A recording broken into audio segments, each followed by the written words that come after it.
मैं प्रिया राज, आप देख रहे हैं न्यूज़ 24। आपको बता दें कि इन दिनों वक्फ संशोधन बिल को लेकर तो चर्चाएं तेजी थी, साथ ही साथ कई पार्टी के नेताओं के बयान भी शुरू हो गए थे, जहां देखा गया कि बीजेपी और एनडीए इसका समर्थन कर रही है, तो दूसरी तरफ लगातार महागठबंधन इसका विरोध प्रदर्शन करते नजर आया। सवाल उठता है कि इस बीच आखिरकार केंद्रीय मंत्री चिराग पासवान और बिहार के मुख्यमंत्री नीतीश कुमार दोनों की मुश्किलें क्यों बढ़ती जा रही है। आज इन्हीं मुद्दों पर बातचीत करेंगे। मेरे साथ जुड़े दो सहयोगी है इस वक्त, तृप्ति और साहिल। तो सबसे पहले हम बात करेंगे साहिल से। साहिल, देखा जाए तो लगातार वक्फ संशोधन बिल को लेकर तमाम पार्टियां अपनी राजनीति रोटियां सेकती रही, लेकिन सवाल उठता है कि वक्फ संशोधन बिल को पहले समझने की जरूरत है। इसके बावजूद भी जहां केंद्रीय मंत्री चिराग पासवान इसका समर्थन कर रहे थे, अब उनके भी पार्टी में टूट की बातें होनी शुरू हो गई है। साथ ही साथ चिराग पासवान को इसका समर्थन करना भारी पड़ रहा है और दूसरी तरफ नीतीश कुमार की भी मुश्किलें बढ़ती नजर आ रही है। देखिए, सबसे पहले तो जो बात है ना कि वक्फ संशोधन बिल को समझना बहुत जरूरी है कि वक्फ संशोधन बिल आखिर संशोधन हुआ तो किन से फायदे क्या है। बात है कि जैसे ही वक्फ संशोधन बिल आया, आप देखे होंगे ना, जेडीयू के ही नेता है गुलाम गौस ने इसका विरोध किया। जेडीयू के बहुत सारे ऐसे अल्पसंख्यक प्रकोष्ठ के नेता हैं जो कि लगातार जो है, कासिम अंसारी को आप देख लीजिए, शाहनवाज मलिक को देख लीजिए, इस्तीफा दे दिए। बिल्कुल इस्तीफा दे दिए, क्योंकि देखिए जेडीयू का जो वक्फ संशोधन बिल पर जो समर्थन आया, क्योंकि सबकी निगाहें नीतीश कुमार और चंद्रबाबू नायडू पर टिकी थी चिराग पासवान पर, क्योंकि चिराग पासवान कभी भी धर्म की राजनीति करते हुए नहीं दिखेंगे आपको। चिराग पासवान मुद्दा की बात करते हैं, धर्म की राजनीति नहीं करते हुए दिखते हैं, लेकिन चिराग पासवान का न्यूट्रल रहना जो है उनकी पार्टी के लिए भारी पड़ेगा। देखिए, बहुत सारे मुसलमान जो धर्म है, मत इस्लाम जो धर्म है, उससे बहुत सारे जो मुस्लिम नेता हैं वो चाह रहे हैं कि मुसलमानों का वोट बैंक हमारे तरफ ही हो। और एक तो होता है ना कि हमारे समुदाय से लोग हैं तो हम उनके साथ कम से कम गद्दारी ना करें, हमारे तरफ उनका जो है विश्वास रहे। तो वो लोग वक्फ संशोधन बिल का जो लोग विरोध कर रहे हैं, आधा से ज्यादा मुसलमान तबका अगर आप सुनेंगे तो वक्फ संशोधन बिल का विरोध ही कर रहा है। और विरोध करने का कारण है कि बहुत सारे मुस्लिम नेता चाह नहीं रहे कि अपने समुदाय के लोगों के नजर में हम गलत साबित हो, इसलिए जो है वो लोग लगातार इस्तीफा दे करके इस बात को साबित कर रहे हैं कि हम अपने समुदाय के, अपने कौम के साथ हैं। और यही दिक्कत है। अब कासिम अंसारी को देख लीजिए, शाहनवाज मलिक को देख लीजिए, अल्पसंख्यक प्रकोष्ठ की बैठक तक हो गई जेडीयू में, और इसका जो है सिलसिला चलता रहा जब तक। और बैठक के बाद जब अल्पसंख्यक प्रकोष्ठ के जब लोग बैठे, पत्रकारों ने सवाल पूछा तो जेडीयू के कुछ जो प्रवक्ता थे वो उठकर भाग चले गए वहां से सवालों का।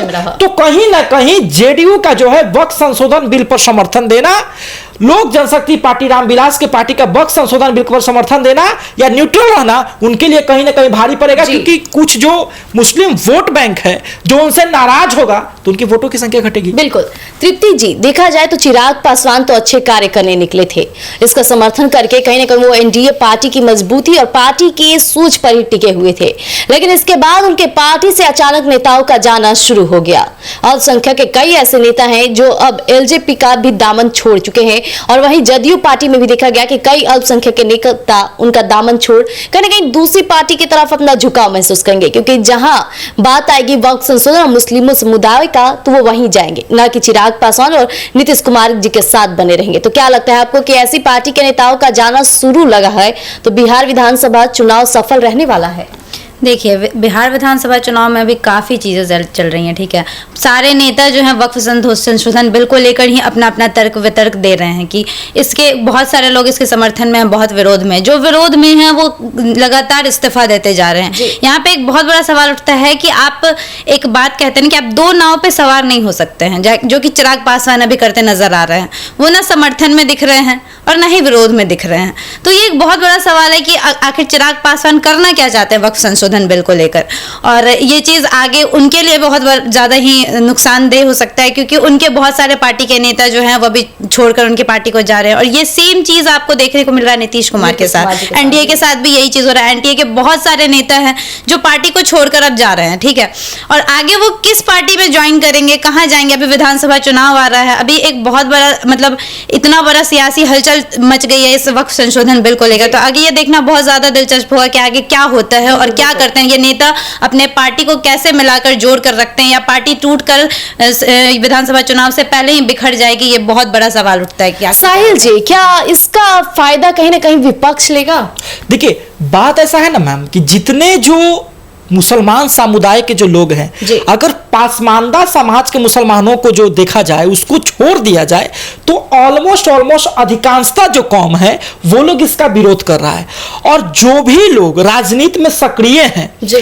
किसी न किसी एनडीए के किसी भी पार्टी से, किसी भी घटक दल से अगर वो इस्तीफा दे रहे हैं, तो पूरा कंफर्म है कि वो विपक्ष के महागठबंधन में जाएंगे और जुटेंगे। देखिए, पहले से ही जो महागठबंधन है, एक तरफ महागठबंधन में चाहे आप कांग्रेस की बात कर ले, के फैक्टर को लेकर, कृष्ण कन्हैया को लेकर के वो चल रहे हैं, पलायन रोको यात्रा कर रहे हैं और तमाम तरह की चीजें। दूसरी तरफ तेजस्वी जो है एमओआई समीकरण, जहां पे महिला और हित को लेकर वो चल रहे हैं। और तीसरी तरफ जो है, जब इस प्रकार से जो मुसलमान समुदाय के लोगों को ऐसा लग रहा है कि हमारे साथ गलत हुआ है, वो लोग इस्तीफा दे रहे हैं, तो बिल्कुल जो है इसका फायदा विपक्ष को होगा। और विपक्ष की तरफ हो सकता है कि फिर से जो है एम-वाई समीकरण में वाई का तो पता नहीं, लेकिन एम जो समीकरण है, एम मुस्लिम वोट बैंक, उसका जनाधार 80 से 85% विपक्ष की तरफ हो जाए। बिल्कुल तृप्ति जी, लेकिन योगी आदित्यनाथ ने जैसे वक्फ संशोधन बिल पास होता है उसके बाद अपने तो राज्य में काफी मजबूती के साथ दिशा निर्देश देते नजर आए, लेकिन बिहार में वैसा कोई अभी तक उतरा नहीं। देखिए, योगी आदित्यनाथ अपना एक बहुत बड़ा एक बात बोले थे कि जो भी वक्फ के खिलाफ है उस पर बहुत जल्दी कानूनी कार्रवाई की जाएगी।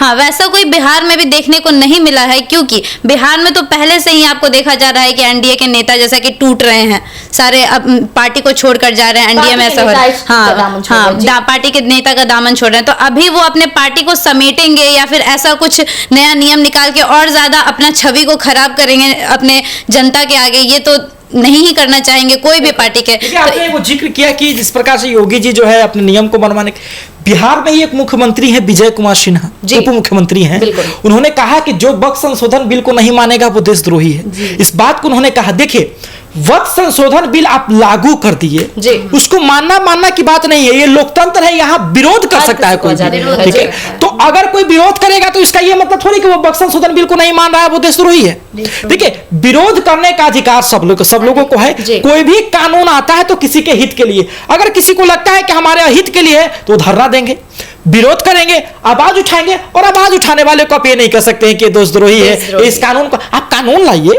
कानून की बेहतरी लोग देख करके जाएंगे।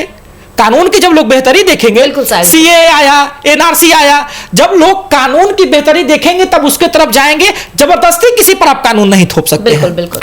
अभी आपने मेरे दोनों सहयोगी को सुना, उन्होंने तमाम मुद्दों को आपसे रूबरू कराया, लेकिन सवाल उठता है कि जहां बिहार में विधानसभा चुनाव होने वाले हैं, इस बीच एलजेपी पार्टी के राष्ट्रीय अध्यक्ष यानी कि चिराग पासवान की भी टेंशन बढ़ती नजर आ रही है, तो नीतीश कुमार के पार्टी के भी कई नेता उनका दामन छोड़ चुके हैं।